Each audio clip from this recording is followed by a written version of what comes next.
ये पवित्र पावन शिव महापुराण की कथा श्रवण करने का सौभाग्य भगवान शिव की कृपा से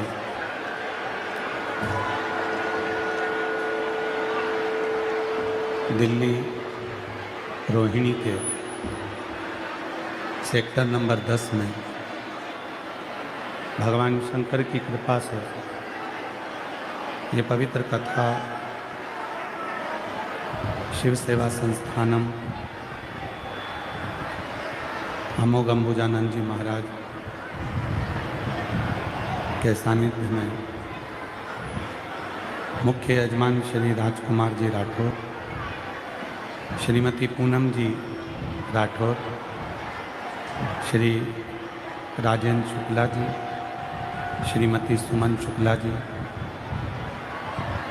कविता दुबे जी, श्री प्रदीप बंसल जी इस पवित्र पावन शिव महापुराण कथा के मुख्य यजमान पद ग्रहण करें हैं। एक बार सभी यजमान परिवार के लिए जोरदार ताली बजाकर उनका साधुवाद वंदन।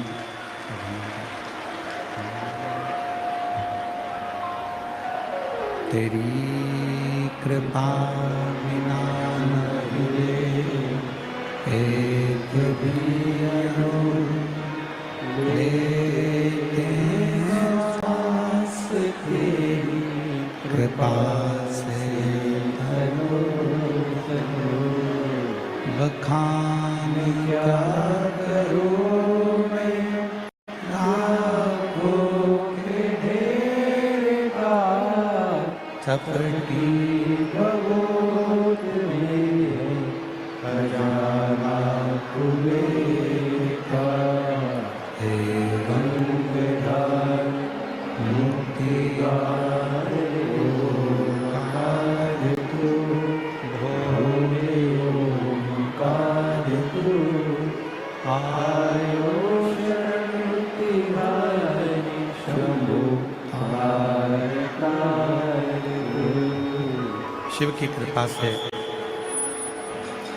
भगवान देवाधिदेव महादेव की पवित्र पावन कथा वर्णन कर रही है।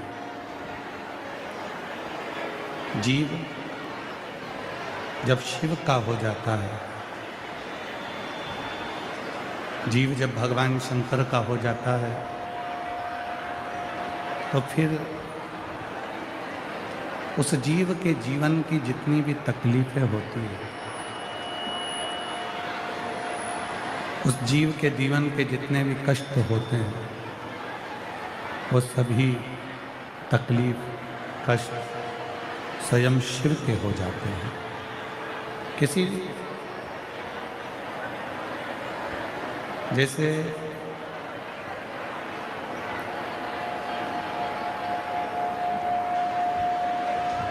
गाड़ी के शोरूम पर पहुंचे और गाड़ी के शोरूम पर पहुंचकर तुमने गाड़ी ली। जिस गाड़ी के शोरूम पर पहुंचकर तुम गाड़ी लेते हो और गाड़ी लेकर जैसे ही बाहर निकलते हो, वैसे ही बस शोरूम से गाड़ी बाहर निकली और उस गाड़ी की कीमत कम हो जाती है। फिर उस गाड़ी की कीमत इतनी नहीं रहती जितनी शोरूम पर थी।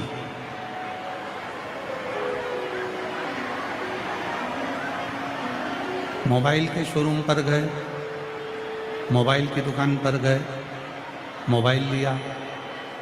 मोबाइल के शोरूम पर जब तक तुमने मोबाइल नहीं लिया और तुम मोबाइल की दुकान से बाहर नहीं निकले, तब तक उस मोबाइल की कीमत थी। पर जैसे ही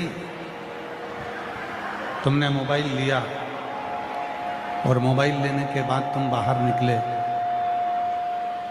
और जैसे ही तुम मोबाइल लेकर बाहर निकलते हो तो मोबाइल की कीमत भी कम हो जाती है।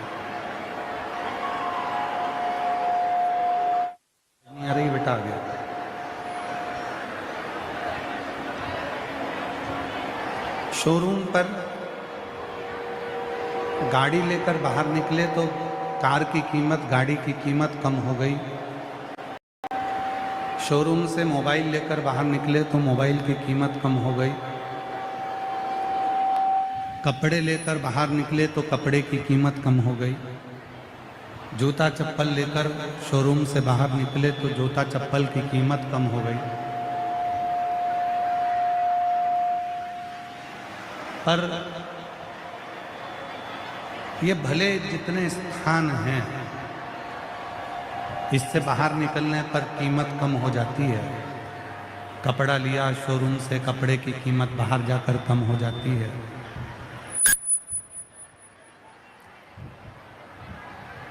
गाड़ी की कीमत बाहर निकलते से ही कम हो जाती है।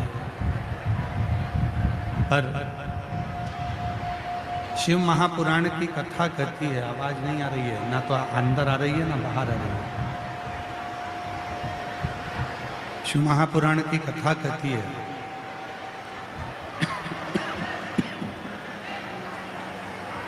केवल एक स्थान है, भगवान देवाधिदेव महादेव का शिवालय। केवल एक स्थान है, भगवान शंकर का मंदिर,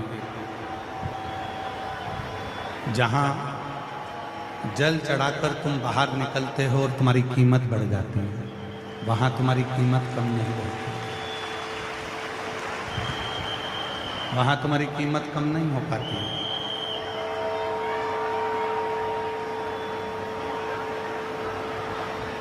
वहां तुम्हारी कीमत बढ़ती है। 4 स्थान बताए हैं जहां पर बैठने से मनुष्य की कीमत बढ़ती है। 4 स्थान हैं जहां पर बैठने से मनुष्य की कीमत बढ़ती है। पहला, अपने माता के चरणों में बैठने से। प्रतिदिन संसार का यदि मनुष्य एक समय ऐसा निकाले कि अपनी माँ के पास में, बुजुर्ग माता के पास में, अपनी मम्मा के पास में जाकर थोड़ी देर बैठना है, उसकी कीमत बढ़े। माँ अपने जीवन का जितना भी पुण्य है, माँ अपने जीवन का जितना भी सत्कर्म है, माँ अपने जीवन का जितना भी पुण्य है, वो सारा पुण्य जब बेटा अपनी माँ के पास आकर बैठता है, उसके चरणों को नमन करता है, उससे दिल से बात करता है, तो माँ अपना जीवन का सारा पुण्य अपने पुत्र को देना प्रारंभ कर देती है, अपनी पुत्री को देना प्रारंभ कर देती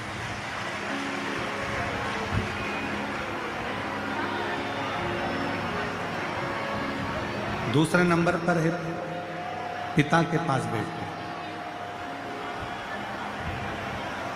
अपने पिता के पास बैठना। जब कोई बेटा, कोई बेटी अपने पिता के पास जाकर बैठते हैं,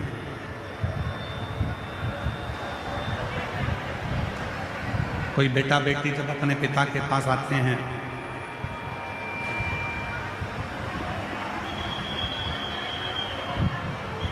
और जब कोई बेटा बेटी अपने पिता के पास जाकर कुछ देर के लिए बैठते हैं,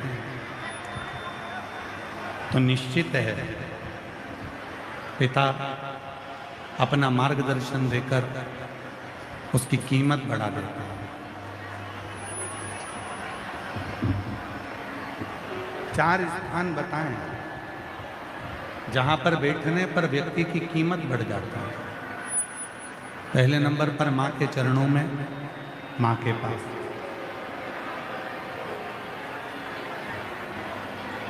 दूसरे नंबर पर है पिता के पास।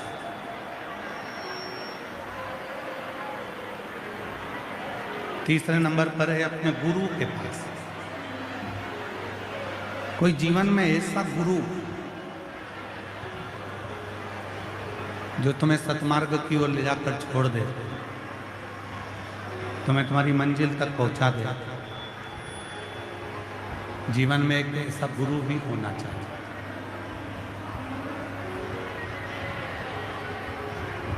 पहले नंबर पर है माँ, दूसरे नंबर पर जम के बोलो पिता, तीसरे नंबर पर गुरु, और चौथे नंबर पर है मेरा देव अधिदेव महादेव, जिसके चरणों में बैठने से कीमत बढ़ जाती है। वो चौथे नंबर पर मेरा देव अधिदेव महादेव, मेरा शिव, मेरा ओघड़दानी, मेरा शंकर, मेरा त्रिकालदर्शी, मेरा कैलाशी, मेरा अविनाशी।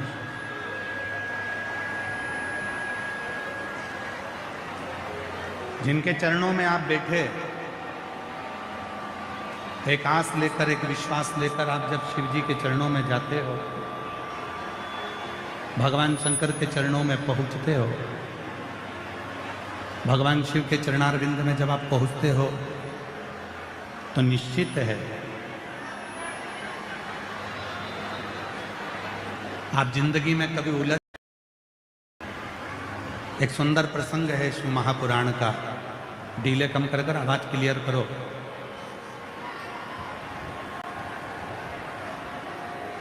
शिव महापुराण का एक बड़ा सुंदर चरित्र है। एक बार स्वयं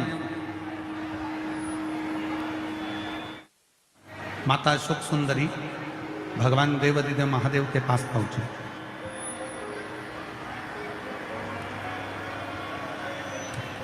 और माता अशोक सुंदरी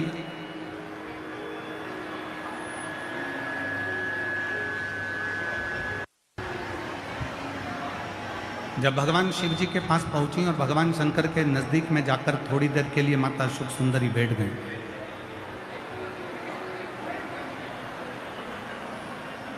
जैसे चंचुला देवी माता पार्वती जी के पास जाने के बाद एकदम मौन होकर बैठ जाती थी, एकदम शांत होकर बैठ जाती थी, वैसे ही अशोक सुंदरी आज मौन होकर बैठ।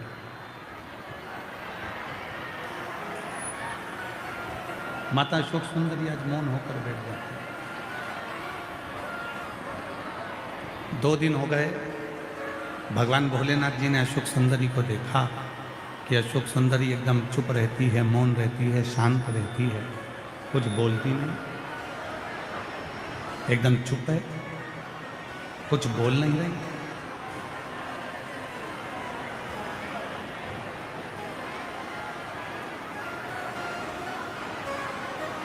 भगवान शिव जब महाप्रसाद खाने के लिए, भोजन प्रसाद खाने के लिए पहुंचे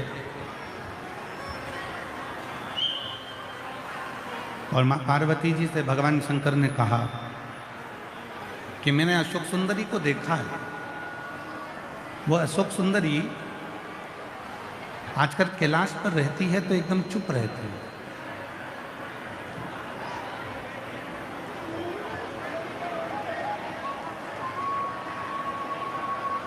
मुझे ऐसा लगता है कि अशोक सुंदरी के मन में, अशोक सुंदरी के हृदय में, अशोक सुंदरी के चित्त में ये बक्से नहीं चल रहे हैं। भाई ऊपर आके सुनो इन बक्सों को। मुझे ऐसा लगता है कि अशोक सुंदरी के चित्त में, अशोक सुंदरी के मन में कोई प्रश्न अड़ा हुआ है। अशोक सुंदरी के ये नीचे के बक्से भी नहीं चल रहे हैं, ये बक्से था। अशोक सुंदरी के चित्त में, अशोक सुंदरी के हृदय में कोई प्रश्न चल रहा है।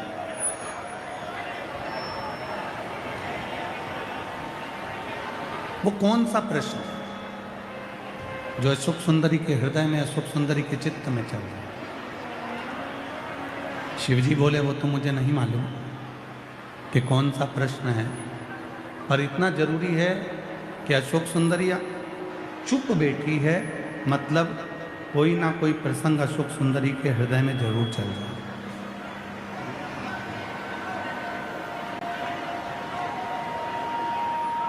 वो शांत बैठी है, मतलब अशोक सुंदरी के चित्त में जरूर कुछ चल रहा है। एक बात हमने पहले भी कही थी कथा में, आज फिर कहते हैं।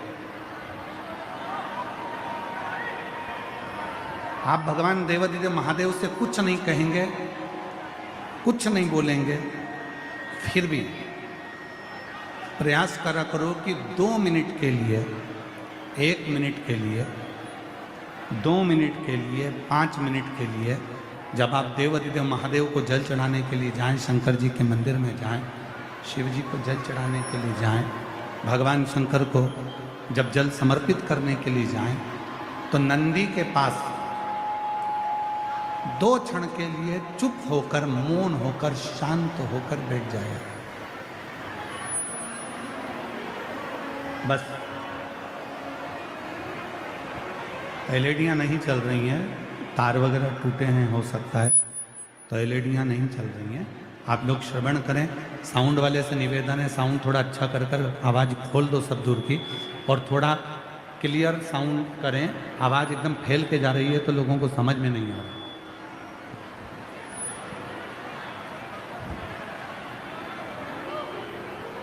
एक बार हमने भी कथा में आप लोगों से कहा था कि एकदम शांत चुप होकर एक बार नंदी के पास